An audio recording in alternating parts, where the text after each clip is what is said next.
It's supposed to be a time, to people to celebrate. This is a time you're supposed to be with your family. Utah's Asian community welcoming the start of the Lunar New Year with heavy hearts as they process a mass shooting near a celebration in LA. What we're learning tonight about the tragedy in California. Information on the Ogden shooting that left 2 men in serious condition and what community members are saying about the violence on 25th Street. As the storm tracks through, it's setting up the scenario where we'll see some strong canyon and downslope winds come tomorrow morning. How strong will they be, and how much more snow in the forecast? We'll let you know. Live from Utah's news leader, Fox 13 News at 9 starts right now. The Lunar New Year is off to a tragic start this weekend as the nation mourns the 10 people killed and 10 injured in a Chinese-owned dance studio in California. And tonight, the manhunt for the gunman who opened fire in Monterey Park near Los Angeles came to a dramatic end.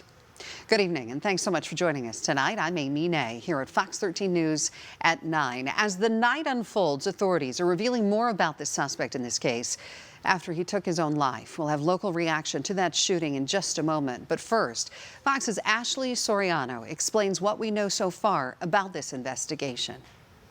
When officers exited their patrol vehicle to contact the occupant, they heard one gunshot. The suspect in the Monterey Park Lunar New Year shooting is dead. Investigators say the suspect shot himself inside a white cargo van in Torrance, California, as police surrounded his car early Sunday. The van is similar to a vehicle of interest authorities say was spotted near a second attempted shooting in Alhambra late Saturday night.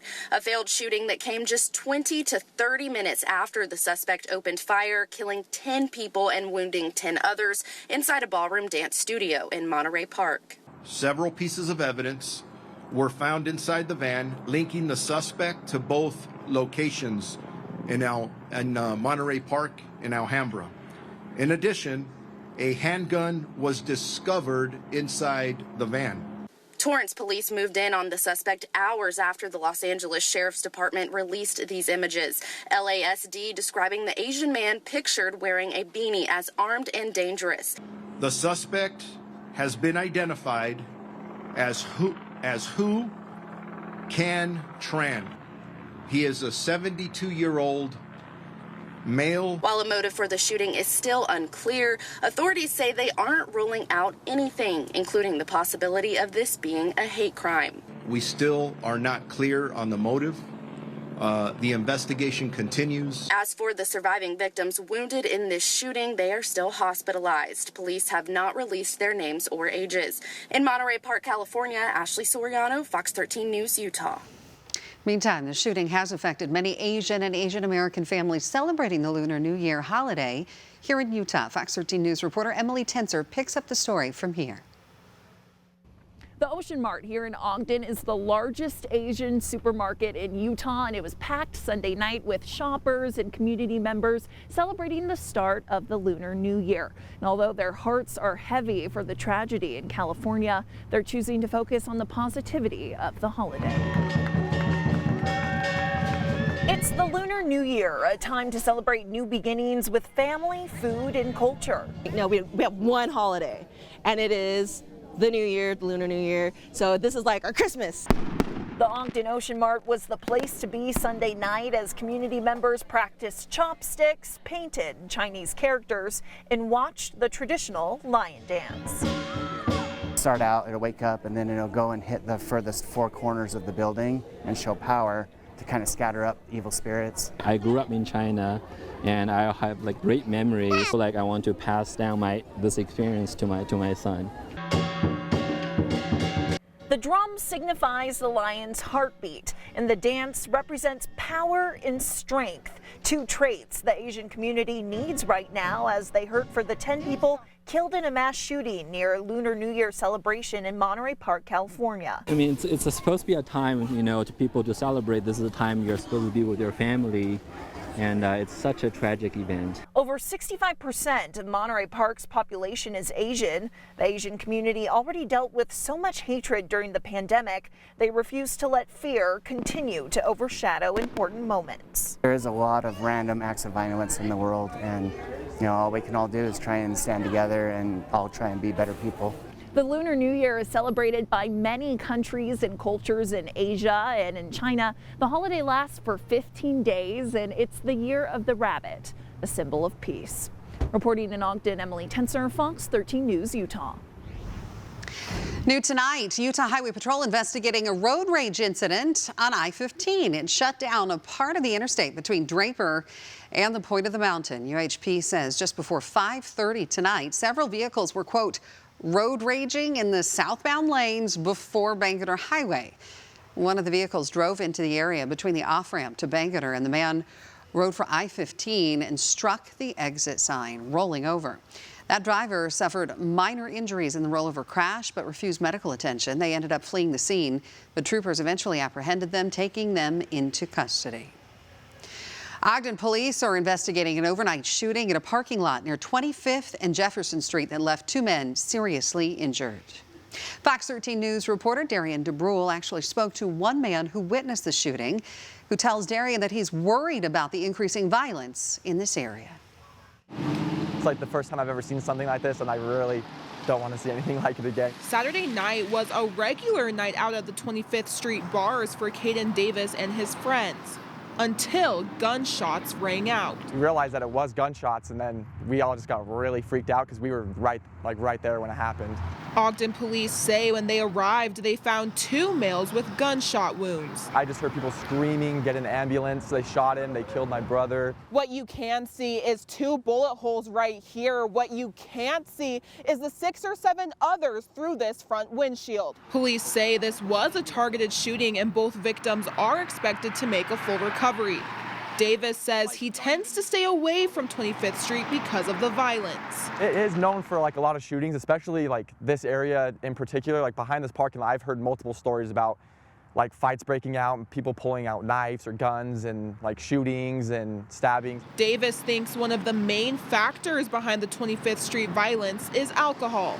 This is the main place people come when they want to bar hop with friends, and that leads to people getting really intoxicated and doing stuff that they are eventually going to regret. So I do think 25th Street is one of the more violent streets in Ogden. Davis believes something needs to change to keep people safe. I just think that they need to really crack down on security, especially like behind this area, because a lot of the stories I've heard has actually happened in this parking lot, like right behind us where stuff has happened. So I just think a lot more security on Friday and Saturday nights from like police officers and just security cameras and stuff like that. In Ogden, Darian DeBrule, Fox 13 News, Utah.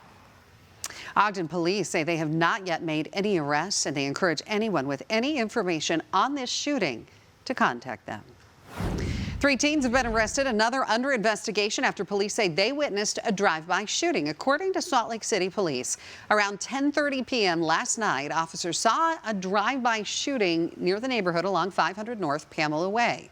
After an unsuccessful traffic stop, the car crashed into another vehicle near 900 North Sir Michael Drive. A 14-year-old girl was taken to the hospital after she told police she was pregnant. A 15-year-old boy was released to his guardians, and 2 16-year-old boys were taken to the Salt Lake Valley Juvenile Detention Center. One was found with a gun in their possession. Another handgun was also found in the car. No one was hurt in the shooting. The incident and all involved are under investigation. It was a hectic night at a screening at a Sundance Film Festival last night. The Rose Wagner Performing Arts Center was evacuated due to a medical incident involving 3 guests. The Salt Lake County Arts and Culture Division, who owns and operates the building, telling Fox 13 News, quote, "This step was taken to ensure the safety of all our patrons following unrelated medical incidents involving 3 guests. Paramedics cleared the 3 guests and also cleared the building for re-entry last night. Today would have marked the 50th anniversary of the Roe v. Wade decision, but with the Supreme Court overturning it last summer, annual demonstrations are now changing across the nation. Today, there was a bigger than Roe march in multiple places like Washington, D.C. and Long Beach, California.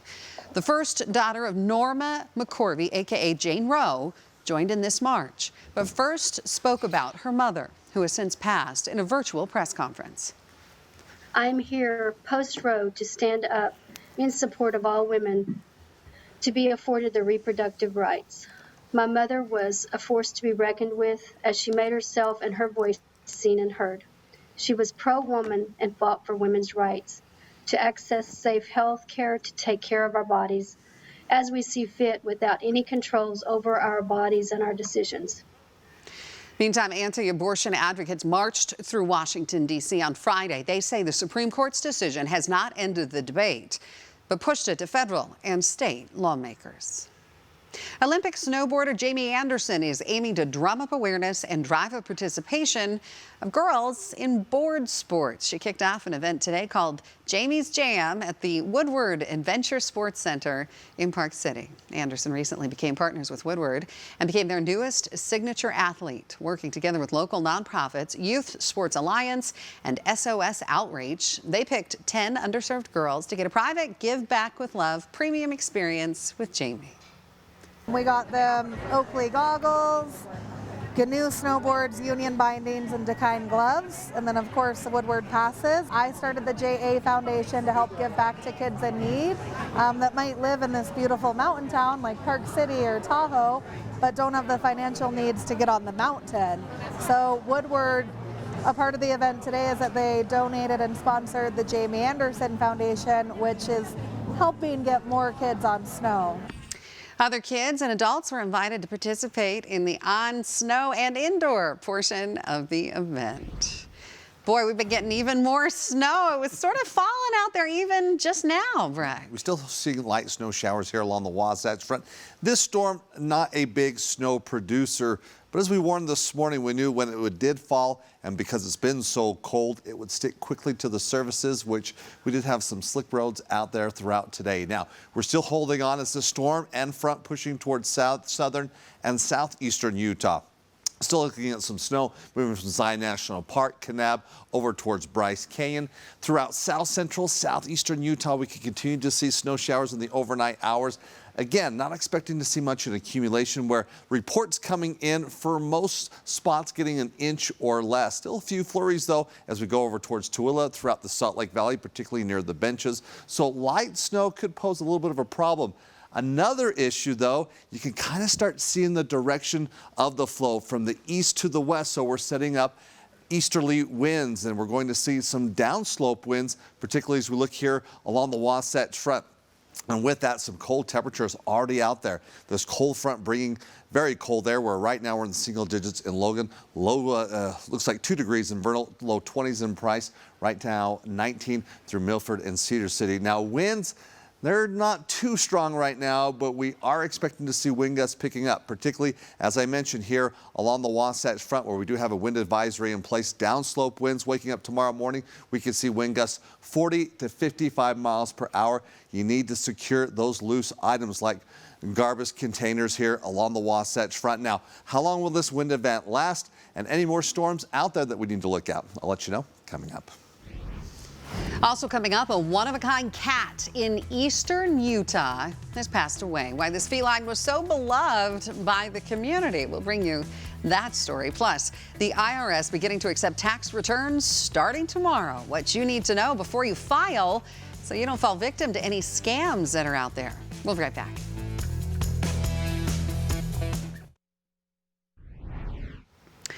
This just into our newsroom. A man from Roy has been arrested after allegedly shooting and killing his wife, claiming that she asked him to do so because she was in pain. According to court documents, police went to the home of 69-year-old Dave Meyer on Saturday. Meyer told police he killed her earlier in the week, but waited several days to report it, saying that she had been in pain for 11 years due to a car accident. He also told police that he and his wife used marijuana every night for the past 10 years.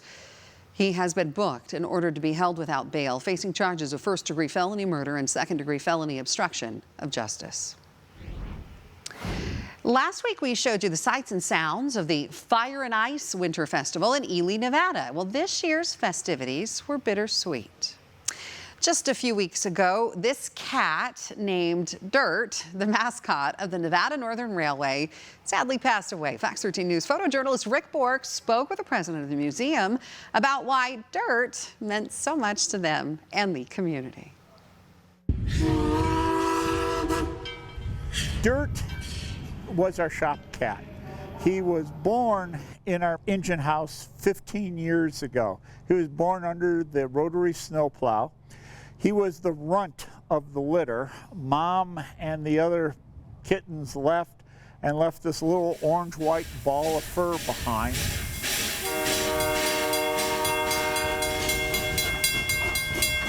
Dirt got used to the shop staff, and the shop staff got used to dirt.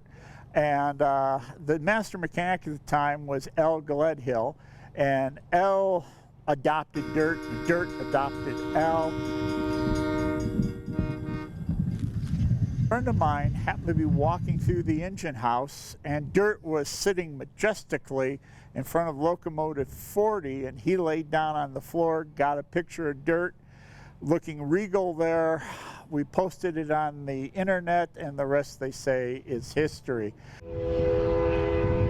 People from around the planet fell in love with dirt. Unfortunately, he was 15 years old and he passed away. The response has been overwhelming. He is buried on the grounds. He's buried between the depot and the freight depot. He'll be able to still see the steam locomotives and the yard.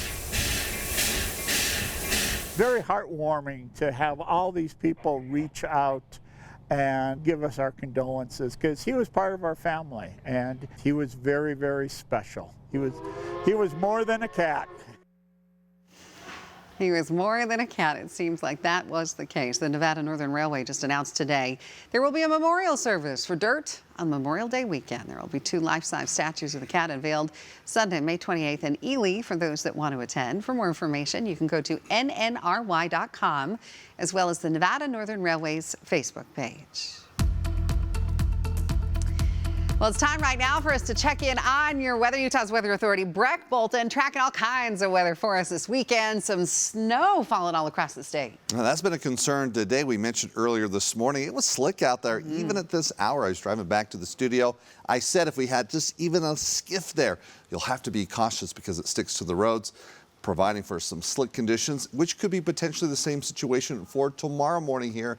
Central and southern Utah's, we're expecting to see light snow falling in the overnight hours. Let's take a look, though, with this cold front storm system moving through, bringing in that cold air. These are your high temperatures today, where, again, on average, we should be near 40 degrees in Salt Lake City. Today, only reaching the upper 20s. Only teens in Logan, as well as in Evanston, Vernal. You didn't even get out of the single digits. But for most locations behind the front, we saw those cold temperatures. We did get up into the low 40s today in St. George. Now, the view from our Oquirrh Mountain camera, breaking free from the clouds, seeing a few flurries. Temperatures, though, here along the Wasatch Front in the low 20s. I want you to notice the winds and the wind direction. Right now, still the flow out of the northwest, finding winds and breezes anywhere between 10 to 15 miles per hour. Winds look to increase here, especially along the Wasatch Front. We're looking to set up a downslope wind event. This is what happens particularly as we look along the central Wasatch Front, where the flow coming in out of the east, and as the air moves over through Wyoming and comes towards the Rocky Mountains there, it gets compressed and it comes over throughout portions of the Wasatch Front where we get those strong winds coming through. Now, this is not a big downslope wind event. You know, sometimes we get these situations where we can get wind gusts 75 upwards of 100 miles per hour. We're talking more on a range of 45 to 55 miles per hour. Right now, the wind gusts are calm, but that looks to change, especially after midnight. A window from about 5 a.m. to about 10 a.m., we see those strong winds, especially near the canyon areas. This wind advisory will be in effect where, again, we're going to be looking Box Elder, Weber, Davis into portions of northern Salt Lake County, that we could see those stronger downslope wind events. Now, we're not looking at restricting high-profile vehicles, but high-profile vehicles need to be careful. And again, you need to secure loose items as we look anywhere between Brigham City down to North Salt Lake here in the overnight hours and tomorrow morning as well. So that's the situation that we're looking at. Now, we still have a winter weather advisory in place. That will expire here in the overnight hours as we're looking at a situation there as we're going to be holding on to a high wind warning with also some stronger canyon winds turning towards Washington County, which will be in effect until tomorrow at 5 p.m. Now, we've still got some clouds, areas of some snow showers. It looks like right now a few light snow showers in southern Utah here along the Wasatch Front. Looks like throughout Salt Lake and Tooele County, some pockets of some light snow. So again, that could be an issue where areas could see some slick roads, but also blowing snow coming in from those winds as we'll see those strong canyon winds. That could be another issue where the snow that fell today, somewhat light, so easy to kind of pick up and move around. So the scenario, as you're starting to see this low pressure system now turning towards the southeast. It's setting up again that flow out of the east, and that'll be an issue here along the Wasatch Front. A chilly night. In addition, as we do have these stronger winds, we're going to find wind chill temperatures like in Cache Valley, sub-zero temperatures, single digits here along the Wasatch Front. And we're going to be holding on to a few flurries and light snow showers for southeastern Utah come tomorrow. But you're dry in St. George. You've got sunny conditions. It will be windy tomorrow, but then warming up. Low 50s expected by the weekend, and really no precipitation over the next 7 days. Northern Utah, partly cloudy. We get a break from the storms. Next storm kind of weak moving in for the weekend, but we'll keep temperatures definitely on the cold side, below average. And again, expect those canyon winds come tomorrow morning. Breck, thanks so much. Still ahead, more classified documents have been found in a home owned by President Biden. What we're learning about what the FBI found in Delaware. Plus, we're going to take you to Graceland, where crowds of people came out to say goodbye to Elvis's only daughter, Lisa Marie Presley. And is there new hope on the horizon for those suffering from Alzheimer's disease? We'll tell you about a new FDA-approved drug that's out there and why it may be out of reach for some people.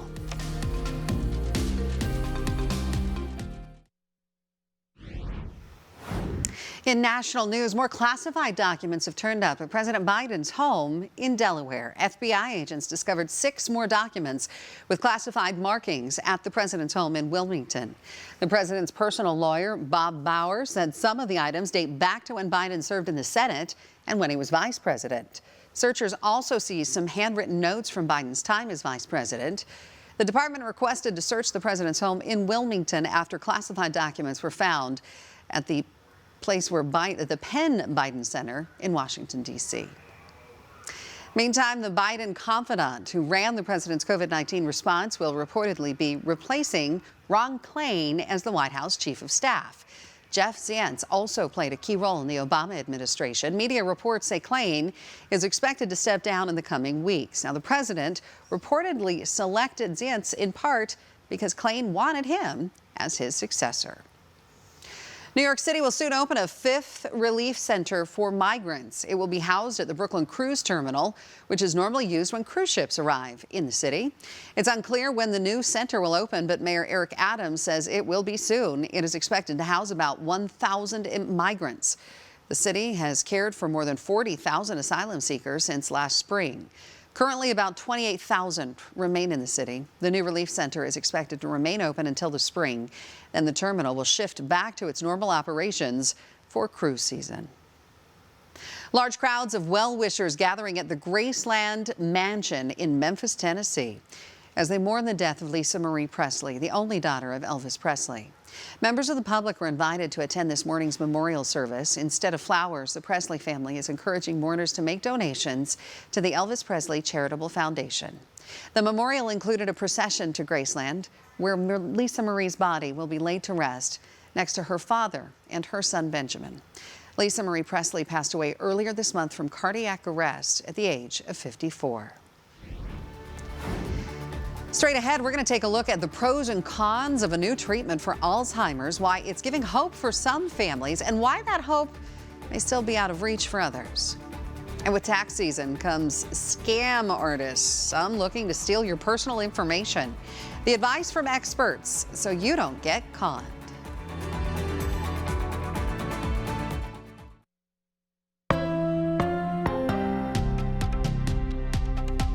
Welcome back. Some health-related news for you right now. And earlier this month, the FDA granted accelerated approval for an experimental Alzheimer's drug called lecanemab, which is sold as Leqembi, the monoclonal antibody treatment, which comes in the form of an IV every 2 weeks, appears to slow down the progression of cognitive decline in patients. It is an expensive drug, however, costing more than $26,000 a year to use. Olivia Michael takes a closer look at what's being done to make it more accessible to those who are battling this disease. Those suffering with Alzheimer's or have a loved one with the disease know how painful it can be. But a new treatment is giving hope to those in the Alzheimer's community. The price tag, however, could make it financially out of reach for many. So you'll feel good about it. John Allen says he's writing a book recounting his life experiences.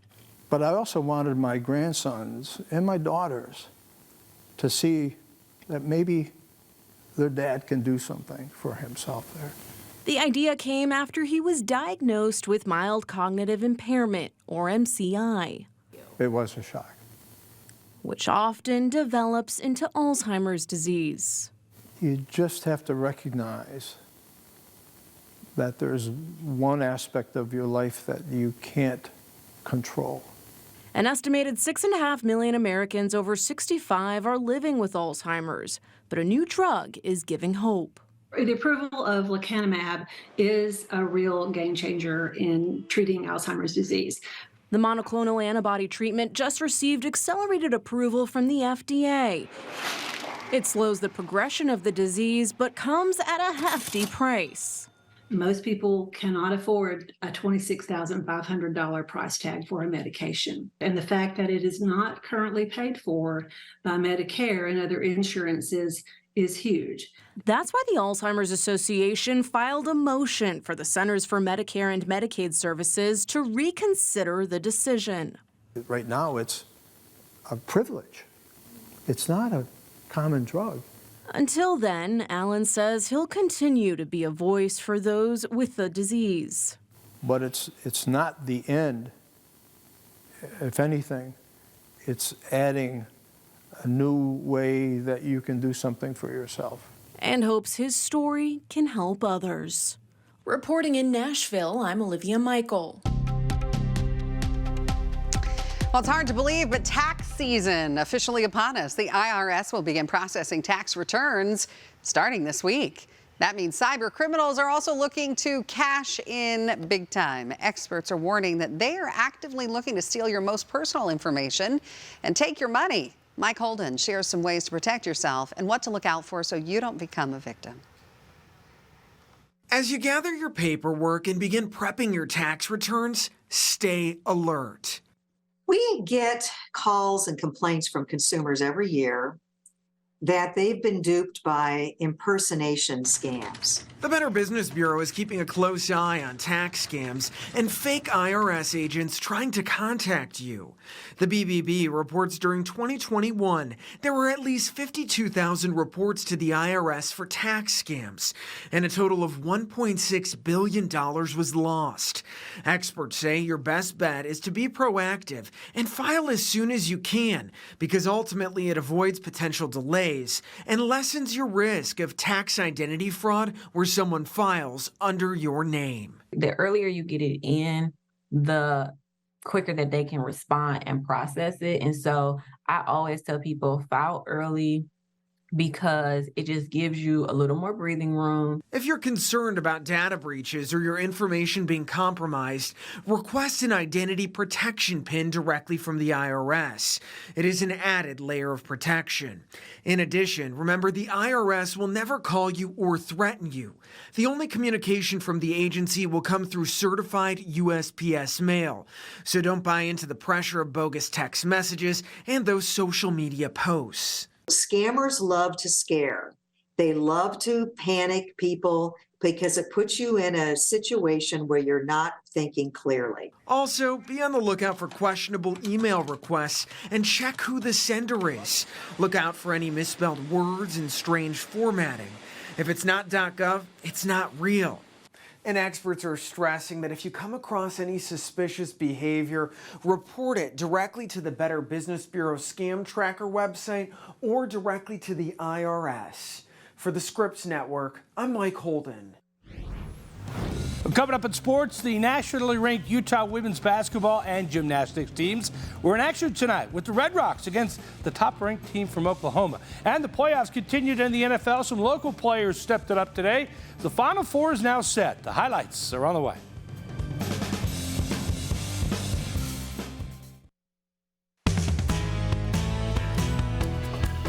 The 49ers and Cowboys have had some great playoff matchups over the years. They scored off today with the winner advancing to play Philadelphia in the NFC Championship game. Some local players had big games. Fred Warner flies through the line and gets the tackle for a 2-yard loss. The former BYU Cougar led the 49ers with 9 tackles. Second quarter, Cowboys with it. Dak Prescott, the Dalton Schultz. The former Bingham Miner is in for a touchdown. He had 5 receptions for 27 yards. PAT no good, tied at 6. Cowboys were back in the red zone just before the half, but Prescott's pass deflected and picked off by Warner. Another big play by the Pro Bowl linebacker. The 49ers led it 9-6 at the half. San Francisco scored their only touchdown of the game in the first play of the fourth quarter on this run from Christian McCaffrey. That was all they needed. The 49ers won at 19-12 for their 12th straight win. They're back in the NFC Championship game for the second year in a row. In the AFC, Damar Hamlin in attendance to watch his Bills take on the Bengals in a snowstorm in Buffalo. Cincinnati took control of this game on the opening drive. Joe Burrow steps up, finds Jamar Chase wide open into the end zone. 28-yard touchdown put the Bengals up 7-0. Then on Cincinnati's next drive, Burrow gets it to Hayden Hunt in the end zone for another touchdown.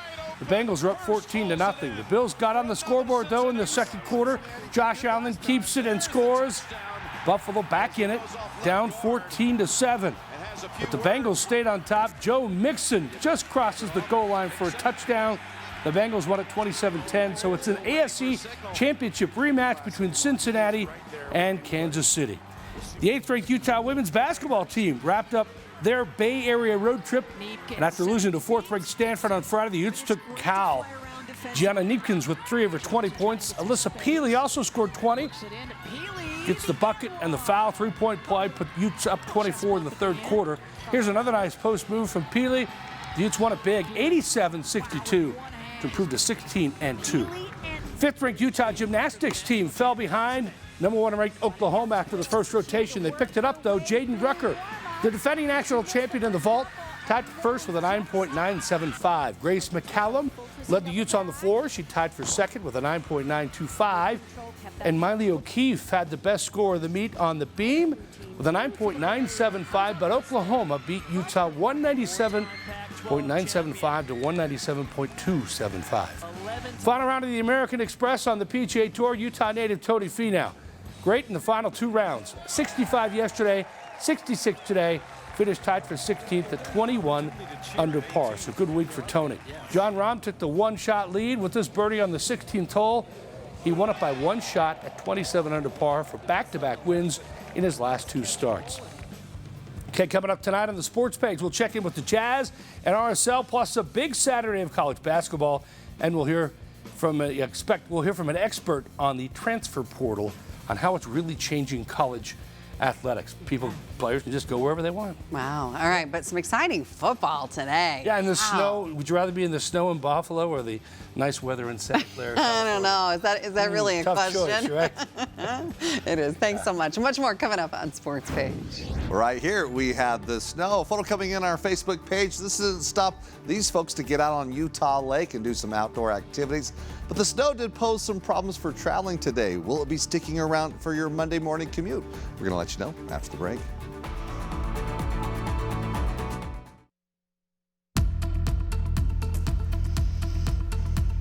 We're so glad you're here with us tonight after some exciting football, new programming. Here we are. Yeah, we're lining up another week, getting closer to the Super Bowl. And we've seen a little snowfall out there. That seems like something we're getting used to these days. Oh, we are getting used to it. Now, this storm wasn't big as far as a lot of snow, but again, we had some traffic concerns here throughout the day.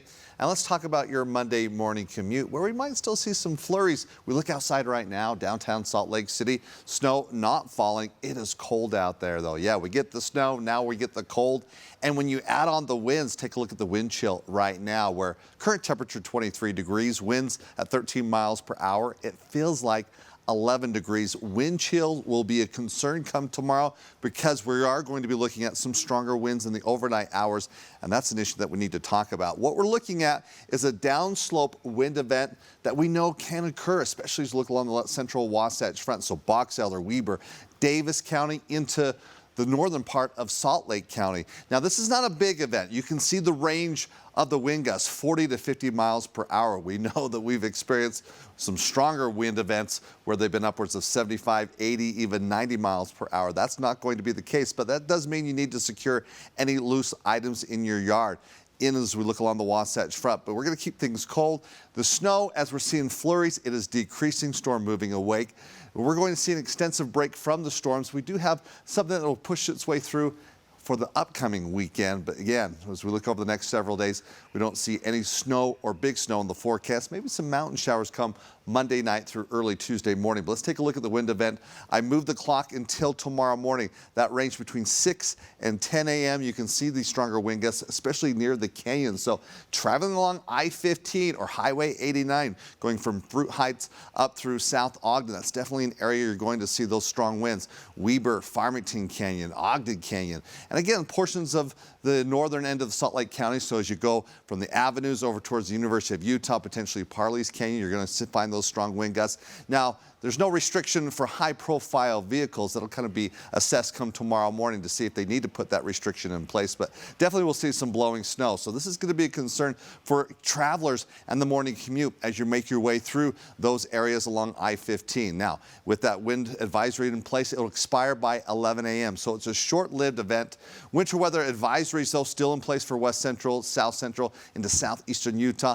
That'll expire by 11 a.m. We are expecting to see some snow showers overnight and high wind warning in effect for portions of Washington County. We know as we get that northerly flow, and even with a little bit of an easterly component to that, those strong canyon winds can develop. We can see wind gusts in excess of 55 miles per hour throughout that area. So we're starting to see that low pressure system setting up as we start turning towards an easterly flow. I mentioned as that flow and that air moves across Wyoming, hits the Wasatch Mountains, gets compressed, we get that downslope wind event. We see that happening here. Again, it's short-lived, but just be cautious throughout the traveling throughout the central Wasatch Front with that blowing snow. A few flurries still in place. We're going to allow the storm to move on. Once we get past here, we're going to hang on to the cold as we're going to get that break from the storms. Tomorrow's highs below average. Many spots in the upper 20s to low 30s. Southern Utah, we're going to be looking at mostly sunny skies, at least on the southwest end of the state. Southeastern Utah, still some light snow showers throughout the morning hours.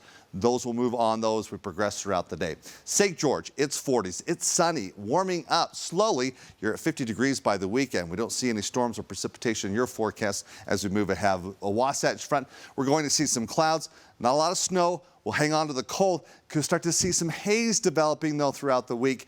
Again, it's not a big situation, but air quality will slowly decrease. Maybe some snow showers on Sunday. That's the next storm. It's a weak one, but at least for the upcoming week, we're going to keep the snow away, at least here across the state.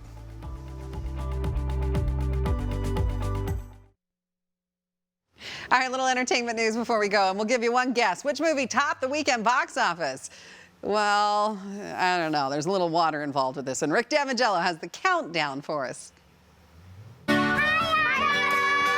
Tom Hanks and A Man Called Otto dropped to 5th place this week on ticket sales of $9 million. Storm Reid, starring in the techno thriller Missing, booted up in 4th place with $9.3 million. Just ahead of it, AI horror yarn Megan finished with $9.8 million, and the more family-friendly Puss in Boots: The Last Wish sunk its claws into 2nd with $11.5 million. James Cameron's Avatar: The Way of Water finished 1st for the 6th straight week with $19.7 million and is less than $3 million away from the $600 million milestone at the domestic box office. In Hollywood, I'm Rick Damagella. Boy, Avatar still going strong at the box office. Just making so much money. Oh, I know. Billions. Makes you wish you had a little hand in that one, right? Hey, we're glad you joined us tonight for Fox 13 News at 9. Our quick cast is coming up next, followed by the sports page.